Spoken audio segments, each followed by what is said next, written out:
സംഗീത പ്രമാണിക്ക് വേണുനാദത്തോടെ ദാവീദിൻ്റെ ഒരു സങ്കീർത്തനം. സങ്കീർത്തനം 5. യഹോവേ, എൻ്റെ വാക്കുകൾക്ക് ചെവി തരയണമേ, എൻ്റെ ധ്യാനത്തെ ശ്രദ്ധിക്കണമേ. എൻ്റെ രാജാവും എൻ്റെ ദൈവവുമായുള്ളവേ, എൻ്റെ സങ്കടയാചന കേൾക്കണമേ. നിന്നോടല്ലോ ഞാൻ പ്രാർത്ഥിക്കുന്നത്.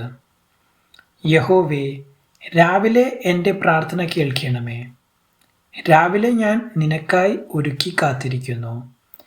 നീ ദുഷ്ടതയിൽ പ്രസാദിക്കുന്ന ദൈവമല്ല. ദുഷ്ടൻ നിന്നോടുകൂടെ പാർക്കയില്ല. അഹങ്കാരികൾ നിന്റെ സന്നിധിയിൽ നിൽക്കയില്ല. നീതികേട് പ്രവർത്തിക്കുന്നവരൊക്കെയും നീ പകിക്കുന്നു. ഭോഷ്ക് പറയുന്നവരെ നീ നശിപ്പിക്കും. രക്തപാതകവും ചതിവുമുള്ളവൻ യഹോവയ്ക്ക് അറപ്പാകുന്നു. ഞാനോ നിന്റെ കൃപയുടെ ബഹുത്വത്താൽ നിന്റെ ആലയത്തിലേക്ക് ചെന്ന് നിന്റെ വിശുദ്ധ മന്ദിരത്തിന് നേരെ നിങ്കലുള്ള ഭക്തിയോടെ ആരാധിക്കും. യഹോവേ, എൻ്റെ ശത്രുക്കൾ നിമിത്തം നിന്റെ നീതിയാൽ എന്നെ നടത്തണമേ. എൻ്റെ മുൻപിൽ നിന്റെ വഴിയെ നിരപ്പാക്കണമേ. അവരുടെ വായിൽ ഒട്ടും നേരില്ല. അവരുടെ അന്തരംഗം നാശകൂപം തന്നെ. അവരുടെ തൊണ്ട തുറന്ന ശവക്കുഴിയാകുന്നു. നാവുകൊണ്ട് അവർ മധുരവാക്ക് പറയുന്നു. ദൈവമേ, അവരെ കുറ്റം വിധിക്കണമേ. തങ്ങളുടെ ആലോചനകളാൽ തന്നെ അവർ വീഴട്ടെ.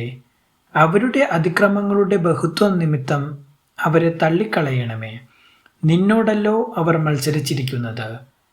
എന്നാൽ നിന്നെ ശരണം പ്രാപിക്കുന്നവരെല്ലാവരും സന്തോഷിക്കും. നീ അവരെ പാലിക്കുന്നത് കൊണ്ട് അവർ എപ്പോഴും ആനന്ദിച്ചാർക്കും. നിന്റെ നാമത്തെ സ്നേഹിക്കുന്നവർ നിന്നിൽ ഉല്ലസിക്കും. യഹോവേ, നീ നീതിമാനെ അനുഗ്രഹിക്കും.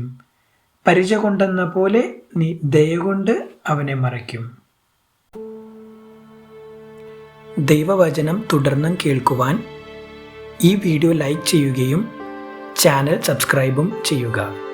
ദൈവം നിങ്ങളെ അനുഗ്രഹിക്കുമാറാകട്ടെ.